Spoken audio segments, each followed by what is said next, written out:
First Things First is sponsored by Gillette, the best a man can get.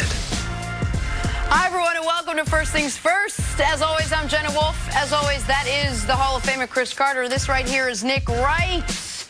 Big show today. Kawhi Leonard's one-year stint with the Raptors could turn long-term. Steph Curry looks to add another notch to his legacy.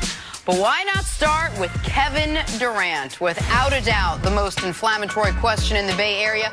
Could the Warriors win a title without KD? The better question should be, could they win Game 1 without KD? Because that's what they'll have to do. Durant has been ruled out for the finals opener as he continues to rehab his calf injury. He might not even make the trip to Toronto, which would be Games 1 and 2. So, Nick, how close will this series be if KD is unable to go? Well, to me, whether KD goes or doesn't go, it just changes who the series becomes more difficult for on the Toronto Raptors. With Kevin Durant, this series becomes demonstrably more difficult for Kawhi Leonard. Kawhi Leonard's going to have to guard KD, particularly in the fourth quarters of these games. He's going to have to figure out how to moderate his energy usage on both ends of the court. If KD doesn't play, they might be able to say to Kawhi, guard Iggy and kind of roam around and save some of your energy for those fourth quarters. But without KD, it becomes much more difficult on the other four Raptors defenders because there's a lot more running around, there's a lot more screening, there's a lot more chasing. So obviously, the Warriors would rather have Kevin Durant than not have Kevin Durant. Sure. That is, they can win without him, but they have more firepower with him. But the series, in my mind, gets harder for Kyle Lowry, Danny Green, Pascal Siakam, Serge Ibaka, the others, if Kevin Durant doesn't play because of the style of offense they will play if he's not out there. If he does play, or when he does eventually play, assuming he does, then it becomes much more difficult on Kawhi Leonard, who's going to have to be the best offensive player for the Raptors while guarding one of the best offensive players in the league. Right, first note on that one, Kawhi Leonard, talking to people very, very close to him yesterday.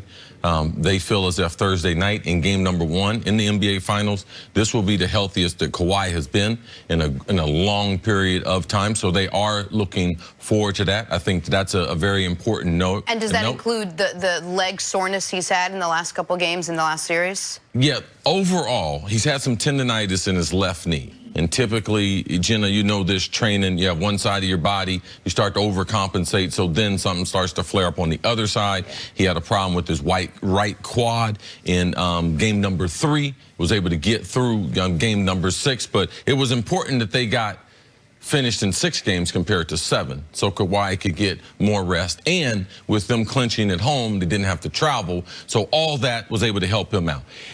He would love to face Kevin Durant. He would love to. Given the stage of the regular season, given everything that he faced from a load management standpoint, he believes this moment he is ready for. It does change the Raptors and how they're going to play defense because KD won't be there. They'll have to make up their mind who Kawhi is going to play. But I believe it becomes even more difficult for Steph and Klay. And the reason why is because without KD, you can't afford for one of them to have a bad game. Typically, when you have the big 3 and you have Draymond and Iggy, you don't even have to worry about. 2 of those guys typically can be off, and they could still function at a high level. When you don't have KD, so now Steph, never been the MVP in the finals, is playing amazing. A lot of pressure on him. Klay, what if Klay's off? Because Klay's not going to handle the ball as much. A lot of pressure on him. And Draymond Green, to me, with KD being out, he becomes the focal point because his rebounding, he's the leading rebounder and the leading assist. But he gets the ball off the glass, push it down the court, more so with KD. So they have to be able to stop Draymond and realize that Draymond is going to be more aggressive. He's going to be trying to shoot the ball, be trying to score between 14 to 20 points. How can they negate that? They can't let someone else like Draymond score the basketball with KD not being on the court. Can't you say, Nick, the same thing about Kawhi? At least Steph's had the other players who have, for the most part, been pretty consistent, Klay and Iggy and Draymond. But it's been hit or miss with all the players around Kawhi Leonard. I mean, he's got to be there, plus all those other guys have to show up if they even want to compete. Oh, listen, of course, this is the NBA Finals. For every team but the Warriors that's made the NBA Finals in the last, I don't know, 25 years, if their best player doesn't play well, they're going to lose that finals game. Not a lot of instances of, we have this MVP caliber player, he no-shows a finals game, and they won. How many finals games did the Cavs or Heat win over the last 8 seasons where LeBron didn't play well? 0. And even the basketball historians will go back, well, Kareem missed a game. Well, he missed a game, and Magic Johnson did take over, but it wasn't a series. It was only a game. And even in that instance, Magic, we didn't know it at the time, but Magic was en route to becoming one of the 5 greatest players in the history of the sport. Yes. So that those Lakers teams of the early 80s, which are maybe the best facsimile for the Warriors, they had a similar situation where you have 2 all-timers. So if one of them's out, the other one can pick up the slack. One interesting note you said about Clay, I mentioned that if KD doesn't play, maybe they put Kawhi on Iggy and have him roam a little bit or be able to conserve some energy on defense. I don't expect them to do this, but it would be interesting if they say, Kawhi, actually what we want you to do if KD's not out there is take away Clay. Make it to where Clay can't get off, and then the offense will be entirely about Steph and Draymond, that pick and roll and transition. I don't expect the Warriors to have the success in transition, with or without Kevin Durant, that they had in the previous round. One thing the Raptors got a very good test in and very good experience in was slowing down a great transition team in Milwaukee. Yes. That's how they stifled the Milwaukee offense.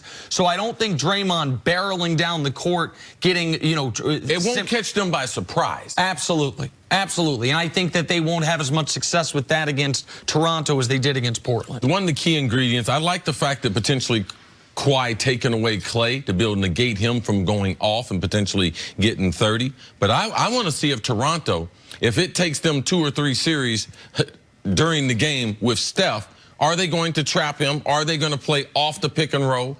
Because the other teams in the West, I was shocked. Houston, shocked with Portland, how they played Steph. So I believe that Toronto has the ability. They like to switch 1 through 5. But will they trap Steph, take the ball out of his hand, force other Warriors to be able to score the basketball? All right, well, the best thing about them spacing the finals out is we get to talk about this for days and days and days and hours on our show. Coming up, for example, Steph Curry's legacy. Is it on the line in the finals? That's next on FS1. You can always check us out on the Fox Sports channel on SiriusXM. We will be right back. Don't worry, Jenna. We're just a few weeks away from being able to do your beloved baseball.